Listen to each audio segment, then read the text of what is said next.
So we believe that the high mileage threshold system is the right way to go if you're just playing the numbers, right? Because if you do high mileage and have the continuity and you do the training in the correct way, then eventually you will become a really good runner. I do think it's a really good workout, and I think there's a lot of benefit to it. It is a little scary. I am a little worried about getting injured, but I just got to be careful. I got to stretch good, roll out, sleep a lot, and I think I'll be okay, but I'm really happy with how that went.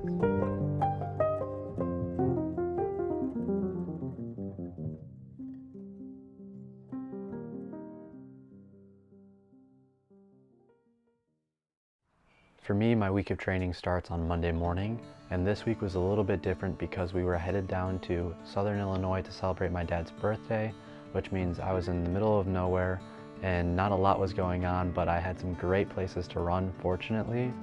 But unfortunately, I woke up Monday morning expecting to go do a workout at the gym on the treadmill and realized that because it was New Year's Eve day, the gym was not open. So I did an easy 5 miles that morning, and then I had to wait until we got down to the property to do my workout, which ended up being a 10-mile threshold at an average of 5:54 pace. I was extremely happy with this workout. It's something that I've been wanting to do for a long time, running 10 miles in under an hour. So to say the least, I was pretty stoked about this, and it was a great time. And I was very fortunate to have my dad driving next to me, passing me my bottle with electrolytes in it. And that was a great experience to be able to do that with him. And it was not an easy workout whatsoever, but a good one and a good feeling for me especially. On Tuesday and Wednesday, we just had easy runs. It was 10 miles, and this was just out in the middle of nowhere by myself listening to music, but they were rather enjoyable runs. And then on Thursday, when we made it back home Wednesday night, I planned to do a double workout Thursday, where I had in the morning a 6-mile tempo at 5:46 pace, and this was really smooth and really good. I think I had an average heart rate of 161, so I was super excited about that. And then in the afternoon, we went to the track to do something a little bit quicker. I had a mile at 5:40 pace with 3 minutes of rest, and then I had 12 times 400 meters, and these were all between 71 and 72 seconds. And again, all of this was done on my own. I didn't have anybody to pace me, so it was a little bit more difficult. The heart rate was definitely higher, and with it being cold, it was really difficult to breathe. But again, I'm still happy with how these ended up being because I haven't ran anything this fast since the fall when I was still in season for cross. So very happy with how this ended up going. I was supposed to do 16 reps. Unfortunately, I had to cut it short, and that's okay. I talked to my coach afterwards, and he told me he didn't expect me to get to 16. He really thought I would only be able to do 12. So, that's a really good sign of where I'm at fitness-wise, and I was really happy with that workout. Moving over to Friday, we just had 10 miles easy, getting ready for the long run, which was planned for Saturday. But unfortunately, when I got out of work Saturday, I was feeling all right until I got to the trail, and it was about 4 inches of snow on the ground. So the first 6 miles trying to get to the end of the trail and get onto the road was just a lot on my body, and I decided that it would be best to move my long run back to Sunday.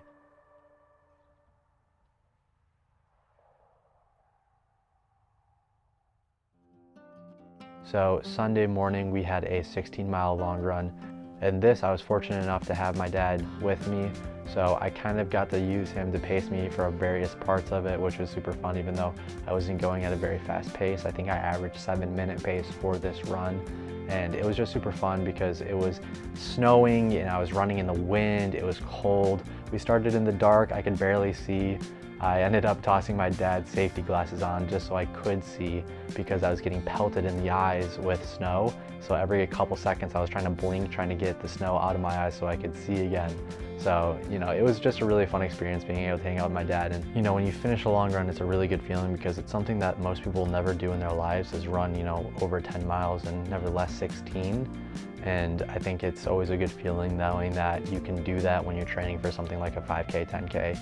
It's very rewarding, and afterwards we got some donuts, hung out, had that, and yeah, it was an awesome day to be honest. I hate moving my long runs back to Sunday, but it's not the end of the world. I can if I need to. I just prefer to do them Saturday morning and then do the easy run I have on Sunday to finish up mileage for the week.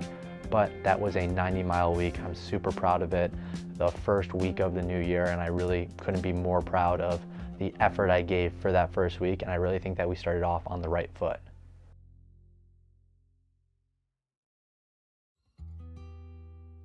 I did run a lot of these runs by myself. In fact, the only runs I actually had somebody with me on were the 10-mile threshold and the 16-mile long run. Everything else was done alone, which doesn't, a lot of people get to have training partners, and I have my dad. When he's here, he loves to bike next to me, he'll drive next to me. Whatever he can do to help, he is more than happy to do it, which is an unbelievable thing for me, and I will, use that as much as I can. However, he's not always available to help me, and sometimes I am finding myself in that situation that I'm alone. It's not like the summer where we can get up at 4:30, 5 o'clock, go run, and the sun's already coming out and it's nice and warm out. In the winter, it's dark until 7 o'clock. It's super cold. It's difficult for us to both get up and get out there that early. So a lot of times I'm finding that I am by myself, and it's unfortunate, but I almost do not mind it because I am the runner that I like to put in headphones and listen to music and just daydream when I'm on some of those easy runs. I definitely think that running with people is very beneficial, especially for workouts. You can't find better training than training with people during your workouts. And I think that easy runs and long runs help a ton to let the time go by a little bit quicker when you're running with people and having those relationships and connections. I think that's a great part of running. However, in where I am right now, I don't have teammates around here. My coach is in California. I don't really have that scenario where I'm able to run with other people, but that's okay. I do try to make the best of it, and while it definitely can suck at times when, I have to go out to the track and do 400-meter repeats by myself, at the end of the day, I know that at some point in the future, I won't be in this scenario where, I don't have somebody with me. I know that at some point I'm gonna meet people and I'm gonna have people to run with, so I just know that I need to stick with it right now and get through it, because at some point in the future, I know that I will have, the people to bike next to me on my runs or drive next to me on my long runs. Like, I know that is gonna come in the future. I just have to be patient. Right now is the hard part. I need to focus on me, focus on my training, and make sure I'm doing everything that I need to get to that next chapter, that next level, that next moment where I can really grasp the future and go from there. But I know that I need to focus on here, now. So even though I am training by myself, I gotta make the best of it, and the treadmill helps with that a ton whenever I'm doing these thresholds or mile repeats or whatever I can do on the treadmill. As long as I can run outside, I'm going to, and I don't really mind running on the treadmill. I don't love it, but again, I can get through a run on the treadmill, so it's okay. I have that if I need it.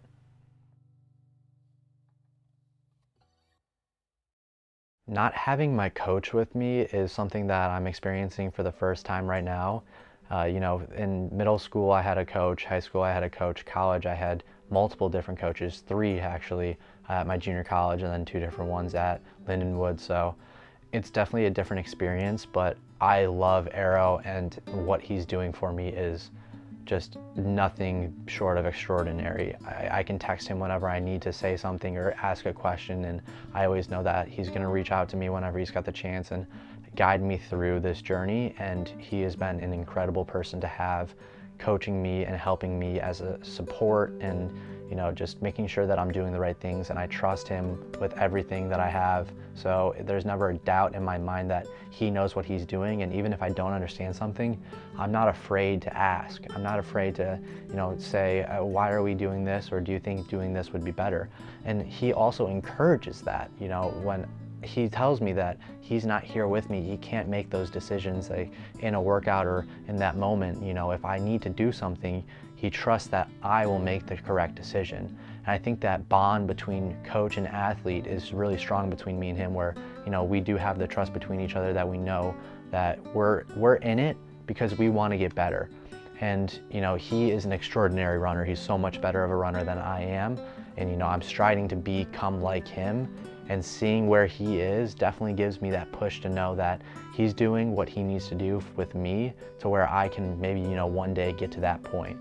So there's a lot of trust there, and, I really couldn't be more thankful for having him as a coach. There wasn't anybody else that I could thought would be a better coach getting out of college than Arrow. I have great relationships with my coaches from high school, and I love my junior college coach, but at the same time, I know that those coaches have their own specific needs and thoughts and programs, and me and Arrow just click at what he wants to do, which is high mileage threshold work, and that's exactly what I want to do. It's my favorite type of training, and I know that that's what's going to get me to where I want to be in the future. So it really has been a godsend to have him as my coach, and it is weird not having him here, but again, if I need something, I easily can reach out and ask him a question. And it is kind of goofy too, because he doesn't, just give out praise easily. I have to work for it, and I love that about it. He's not afraid to just tell me the truth. If, something doesn't go good, he's like, you know what? Not every day is going to be your day, and you got to understand that you're going to have some bad days, and it happens. And when I have a really good workout, he's like, great work, you're in good shape, you're going to be good this season. And that's exactly what I need. I need that type of coach who's going to be honest with me, and I have a bad workout, he's going to be like, listen, it happens. You just got to forget about it, get back into it. And when I have a good workout, he'll let me know. And I really do appreciate that about him. He's very real, and it's been unreal having him as a coach. So I've been super happy in that aspect of training. On the content side, we have been growing, and I'm so appreciative for everybody who's joining along, dropping comments, dropping likes. Like, you guys really do not realize how much I appreciate it. We got 193 followers on Instagram. I think that's around plus 47 to where we were at last week. We, I think, hit 536 subscribers on YouTube, which is around plus 45 subscribers. And then I think we're at 3,702 followers on TikTok, so that's another plus 4 over there, which I really did think that was going to be the easiest one to grow, but at the moment the other two are growing a lot better, so I'm not complaining. I'm super excited. If the numbers are going up even by 1, that's always a positive for me. It's a lot to take away, and if you guys have any comments, questions, or concerns, please let me know. I'm super excited to be doing this, and I want to grow with you guys. I want you guys to see all the ins and outs of what's going on behind the scenes, and I'm just unbelievably excited, and I want to do everything with this opportunity and make sure that I'm doing the best I can. So again, thank you guys so much. I really do hope you guys are enjoying this series, and I'm so excited for the future of it. This has been episode 2, and I'm so excited for episode 3. With that being said, I hope you guys have a fantastic day, a better weekend. Love all things, and I'll see you guys in the next one. Peace out.